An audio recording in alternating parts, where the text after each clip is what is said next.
वैज्ञानिकों ने ढूंढा पाताल लोक। अर्थ के सरफेस से है 700 किलोमीटर नीचे।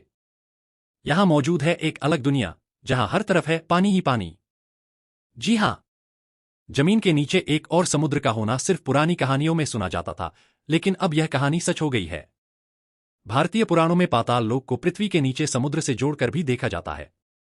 वैज्ञानिकों द्वारा की गई खोज के मुताबिक धरती के क्रस्ट के नीचे एक ऐसा पानी का भंडार है जो हमारे समुद्रों से 3 गुना ज्यादा है। यह खुलासा अपने आप में एक चमत्कार से कम नहीं है, और इसे समझने के लिए हम इस पानी के भंडार के बारे में गहराई से जानेंगे। सबसे पहले आपका सवाल होगा कि धरती की सतह के नीचे इतनी गहराई पर जाना आज की तकनीक से तो संभव नहीं है। फिर वैज्ञानिक इतनी गहराई पर यह महत्वपूर्ण खोज करने में कैसे सफल हुए? असल में उन्होंने भूकंप के दौरान उत्पन्न होने वाली सिस्मिक तरंगों का अध्ययन किया, जो अलग अलग पदार्थों से गुजरते समय धीमी या तेज हो जाती हैं। इससे पता चलता है कि धरती के नीचे कौन से हिस्से में पानी या अन्य तत्व हो सकते हैं। इसके अलावा वैज्ञानिकों को ज्वालामुखी विस्फोटों से सतह पर आए हीरों के अंदर से रिंगवुडाइट नामक खनिज मिला, जिसमें पानी अणुओं के रूप में बंद था। प्रयोगशाला में उच्च दबाव और तापमान के तहत किए गए परीक्षणों से उन्होंने समझा कि गहराई में पानी खनिजों में फंसा हुआ हो सकता है। यह महासागर धरती के नीचे छुपा हुआ है, वह सतह के समुद्रों जैसा नहीं है। इस पानी का भंडार सिर्फ एक खूबसूरत समुद्र नहीं है जो धरती के नीचे बहता हो, बल्कि यह जल भंडार एक बहुत विशाल चट्टान के अंदर समेटा गया है। पानी एक विशेष खनिज के साथ बंधा होता है, जिसे रिंगवुडाइट कहते हैं। यह रिंगवुडाइट धरती के मैंटल के अंदर मौजूद होता है और अपने परमाणु संरचना के कारण पानी को अपने अंदर बांधकर रखता है। इस रिंगवुडाइट के अंदर पानी के अणु फंसे हुए हैं, जिसे हम बंधा हुआ पानी कह सकते हैं। वैज्ञानिकों ने एक विशिष्ट प्रक्रिया द्वारा पता लगाया कि धरती के नीचे का दबाव और तापमान कैसे खनिजों को बदलते हैं और उनके अंदर पानी कैसे छिप जाता है। रिंगवुडाइट के अंदर जो पानी मौजूद है, वह वास्तव में तरल या बर्फ के रूप में नहीं है, बल्कि यह एक खनिज के रूप में बंधे हुए पानी के रूप में मौजूद है। यह खोज नॉर्थ वेस्टर्न यूनिवर्सिटी के वैज्ञानिक ग्राहम पियर्सन ने की थी, जो एक विश्व प्रसिद्ध भूरसायन वैज्ञानिक हैं। उनका कहना है कि उन्होंने एक रिंगवुडाइट नमूने को विश्लेषण के दौरान पाया कि इसमें पानी की मात्रा काफी महत्वपूर्ण है। यह खोज 2014 में शुरू हुई थी, जब उन्होंने एक डायमंड के अंदर से रिंगवुडाइट नमूना निकाला और उस डायमंड के विश्लेषण से उन्हें यह पानी छुपा होने के बारे में पता चला। वैज्ञानिकों का मानना है कि यह रिंगवुडाइट का भंडार धरती के निचले मैंटल में 700 किलोमीटर नीचे मौजूद है।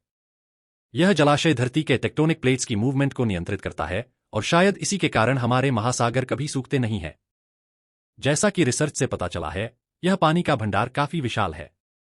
वैज्ञानिकों का अनुमान है कि इसकी मात्रा हमारे सतही महासागरों के पानी से 3 गुना ज्यादा हो सकती है। इसका मतलब यह है कि अगर यह पानी कभी सतह पर आ जाए, तो धरती पूरी तरह पानी से ढक जाएगी। इस पानी के विशाल भंडार का होना इस बात का संकेत देता है कि धरती के अंदर एक प्राकृतिक जल चक्र हो सकता है। हमारे महासागरों से पानी जब धरती के अंदर जाता है, तो वह इस गहरे पानी के भंडार के साथ इंटरैक्ट करता है और फिर ज्वालामुखी गतिविधि के जरिए सतह पर वापस आता है। वैज्ञानिकों को यह भी लगता है कि यह छुपा हुआ पानी टेक्टोनिक प्लेट्स की मूवमेंट में एक महत्वपूर्ण भूमिका निभाता है। जैसे टेक्टोनिक प्लेट्स मूव करती हैं, यह डीप वाटर जलाशय उनको नमी प्रदान करता है, जो प्लेट्स के घर्षण को कम करने में मददगार हो सकता है। अगर यह पानी न हो, तो प्लेट्स के आपस में टकराव से ज्यादा पैमाने पर भूकंप या ज्वालामुखी विस्फोट हो सकते हैं। यह खोज एक और बड़ी थ्योरी को भी सपोर्ट करती है। कुछ वैज्ञानिकों का मानना है कि धरती पर जीवन की शुरुआत डीप सी हाइड्रोथर्मल वेंट्स के आसपास हुई थी, जहां से पानी और खनिज समृद्ध वातावरण में प्राचीन जीवन जीवित रहे। यह डीप वाटर जलाशय यह बताता है कि धरती के अंदर भी जीवन के लिए अनुकूल स्थितियां हो सकती हैं, जो कि हमारे सोलर सिस्टम या किसी दूसरे ग्रह पर जीवन की संभावनाएं और भी बढ़ा देती हैं।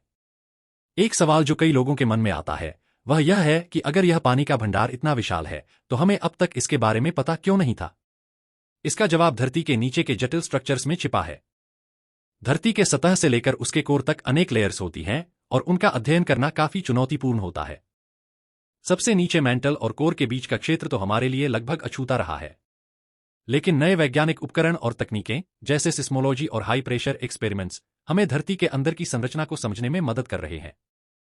सिस्मिक वेव्स के माध्यम से हम देखते हैं कि पानी और अन्य मैटर्स कैसे रिएक्ट करते हैं जब उन पर एक्स्ट्राऑर्डिनरी प्रेशर होता है। इसी प्रक्रिया द्वारा हमें यह रिंगवुडाइट और पानी के भंडार के बारे में पता चला। एक और दिलचस्प प्रश्न है कि क्या यह डीप वाटर ओशन कभी सतह पर आ सकता है? इसका जवाब थोड़ा जटिल है। सीधे तौर पर यह पानी सतह पर नहीं आ सकता, क्योंकि यह पानी एक ठोस खनिज के अंदर बंधा हुआ है। लेकिन ज्वालामुखी विस्फोट या टेक्टोनिक मूवमेंट्स के दौरान थोड़ा बहुत पानी अर्थ के सरफेस तक पहुंच सकता है। बस यह पानी इस तरीके से सीधे तौर पर नहीं आ सकता जैसे हम सतह पर देखते हैं। लेकिन अगर आगे जाकर धरती के टेक्टोनिक प्लेट्स में बड़े बदलाव होते हैं, तो कुछ खनिज टूट सकते हैं और पानी को रिलीज कर सकते हैं। यह ज्वालामुखी विस्फोट के माध्यम से भी हो सकता है, लेकिन यह एक बहुत लंबे समय की प्रक्रिया होगी।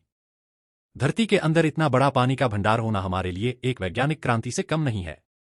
इस खोज से यह भी पता चलता है कि जितना हम सोचते हैं धरती के बारे में, हमें उससे कहीं कम ज्ञान है।